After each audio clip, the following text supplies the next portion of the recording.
Well, good morning, everyone, and welcome to today's Michigan State University Extension virtual breakfast. My name is Jim Islib. I'm a crop production educator in the Upper Peninsula of Michigan, and I'm hosting the sessions today. Today we have two updates. The first from Dr. Erin Burns. She's a weed scientist with Michigan State, and she'll be talking about late season weed control. And following that, we'll have Dr. Chris DeFonso, field crop entomologist at Michigan State, and she'll be giving us an update on field crop insects so far this season. Dr. Jeff Andreessen can't be with us today, so we will not be having a weather update. So with that, I'm going to ask Dr. Burns to give us her update. All right, thanks, Jim. Thanks for that introduction. Good morning, everyone. Thanks for joining us on this up here in East Lansing kind of dreary Thursday, but I'm going to be talking about weed control considerations for this pretty difficult spring we've been having. And I wish to start this talk off with a little bit more of a rosier picture, but unfortunately our planting is behind here in Michigan and much of the United States. So these are statistics from the USDA NASS site for the planting period that ended just on the 2nd. And 42% of the corn acres have been planted. To give you an idea where we were last year, this is around 78% with the 5-year average of 87. Soybeans, we're currently at 31%. Last year, a little over double this, 62%, and with a 5-year average of 73. So just to set the picture of what we're kind of up against this season. And this has really been attributed to this spring has been late in many parts of the state, really wet. We've had a lot of precipitation, and this has led to a lot of different challenges. And specifically in the weed science world, many of these challenges are going to be with weed control and timing of weed control. And many of these decisions are going to need to be made within the next week or two when you're deciding under the two scenarios that we're going to cover for weed management today. Those that are either on planted acres or planning to still plant those acres. And at the end, I'll cover some recommendations on if you decide to do the preventative planting option and what to do for weed control on those acres. So we'll start off with the planted acres. And the biggest thing is to know your enemy. We're a little bit later in the season, so many times when we're focusing on early spring weed control, and in soybeans we're thinking about burn down applications, these are targeted at those winter annuals. Well, many of those winter annuals have already set seed or are setting seed and are no longer going to be the focus of the early spring control in those systems. So there's a need to really switch gears to focus on controlling summer annual weeds, which are in the process of emerging right now or have already started the process. And these are species like common lamb's quarters, common ragweed, velvet leaf, horseweed or mare's tail, and then many of our pigweed species are going to start to be germinating. So things like redwood pigweed, and then some of the more harder to control pigweeds of water hemp and Palmer amaranth. So really knowing what species are currently in your field and tailoring your plan to that is an essential way to start the season off. Some of these burn down applications are going to be a little bit more difficult due to these wet weather delays. And that's because some of these weeds are going to be larger. And also there's a condensed amount of time. As you know, many of the burn down herbicides do require a waiting period prior to planting. So the common example is 2,4-D ester. So if you apply 1 pint per acre, you need to wait 7 days before you plant soybeans. So in choosing your burn down herbicide, keeping in mind this delayed planting time and what that would be required.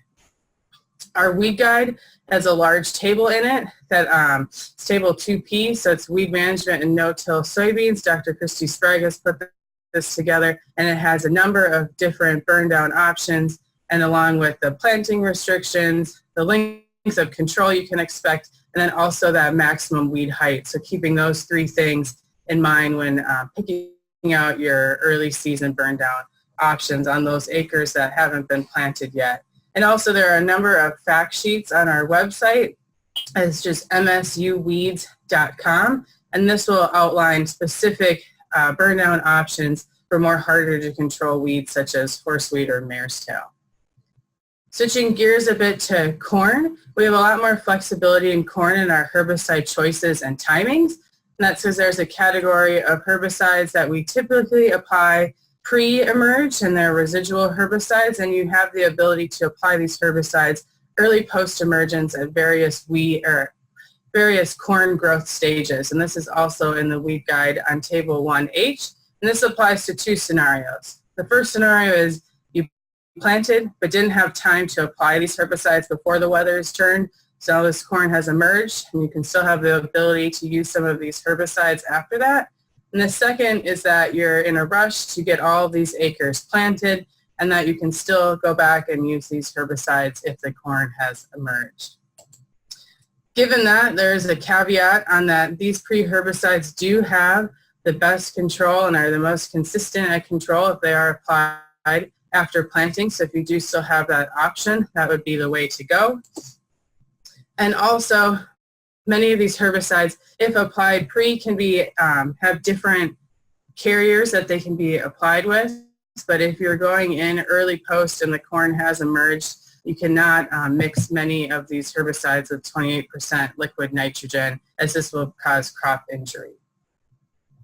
So wrapping up some considerations on these planted acres, there'll also be later post applications in the season. So this will have potential for herbicide carryover in some of these scenarios when we're planting a bit late, so we're going to be applying these later post applications. And in the weed guide, we also have a table that goes over crop rotation restrictions. So when you're at that time of post application, consulting the label or the guide to make sure whatever you're planning on planting in 2020 is still an option.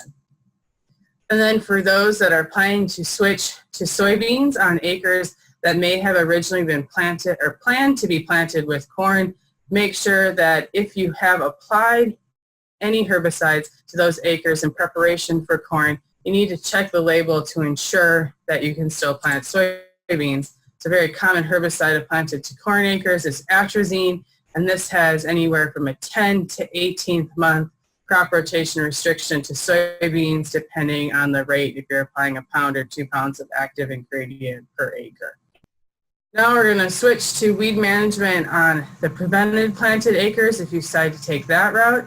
And it's important to make weed control a priority on these acres. These acres will be fallow, which is really going to be a hot spot for weeds to flourish and grow very healthily throughout the entire season. And two main goals are to prevent annual weeds from going to seed. We want to reduce any of those new seed inputs into the seed bank. And also to treat any perennial weeds at the appropriate growth stage. These often have different application timings than some of our summer annual weeds. An example is Canada thistle control, and this has best control when it's most susceptible to herbicides between the bud and late and early flowering stages. So keeping in mind what weeds you're trying to control in your field. So control can be accomplished in these acres with multiple passes of either mowing, tillage, or herbicides, or a combination of these three.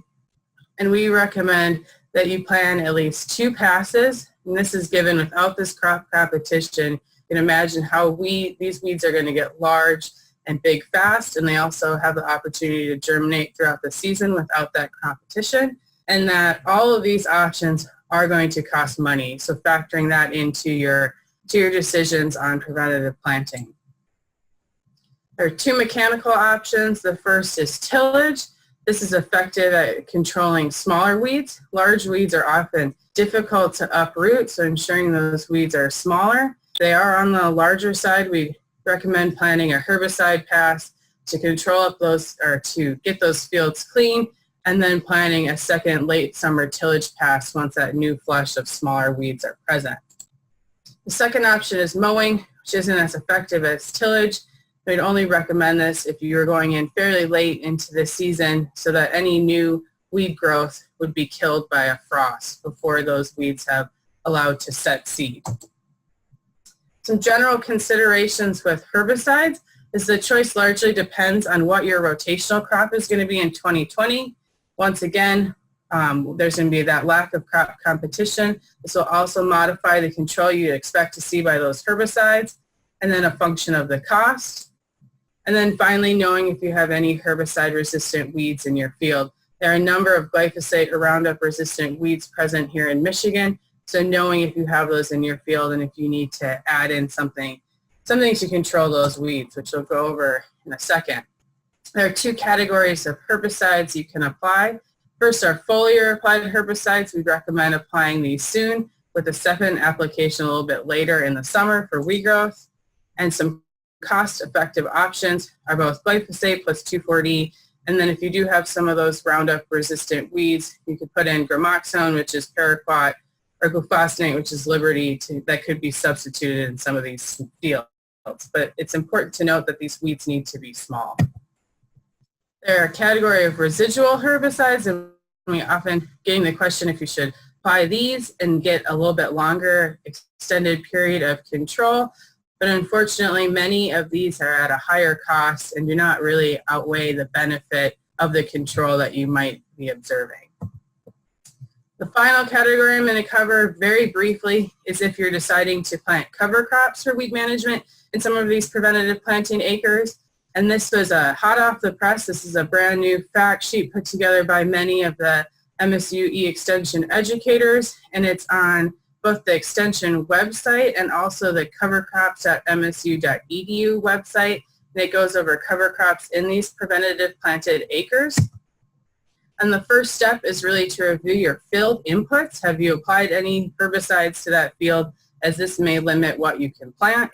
The second and most important step is to consult your Farm Service Agency or crop insurance agent, as there are a large number of restrictions to what cover crops you can plant, and if you can graze these, and what your options are. So this is outlined in the fact sheet, and you should also consult with your agent to verify these rules are appropriate for your situation. Going over a few options, first would be grasses such as oat or sorghum Sudan grass. Advantages are they're highly competitive against weeds. You can use growth regulator herbicides in these crops, and they'll control broadleaf weeds, which is great, another added tactic. And they're summer annuals. They can be planted in early summer and still established in some of these hot conditions. And then a disadvantage, at least for the sorghum Sudan grass, is that it can be a little bit costly, and we've heard different levels of availability of this species. Second category are legumes, such as red clover or Berseem clover. Advantages are they fix nitrogen. They can also be planted in early summer and will establish.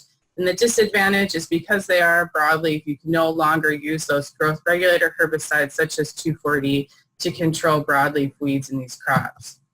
The final category are brassicas. So these are radishes or rapeseed. The advantage is they have large taproots, but the disadvantage is that they need to be planted later in the summer. And this is because if it's too hot, they may bolt, and then you're not going to get the growth that you'd be wanting to see out of this cover crop. So wrapping up, here's a picture of our weed control guide. Many of the topics I covered today, you can find further information in the guide.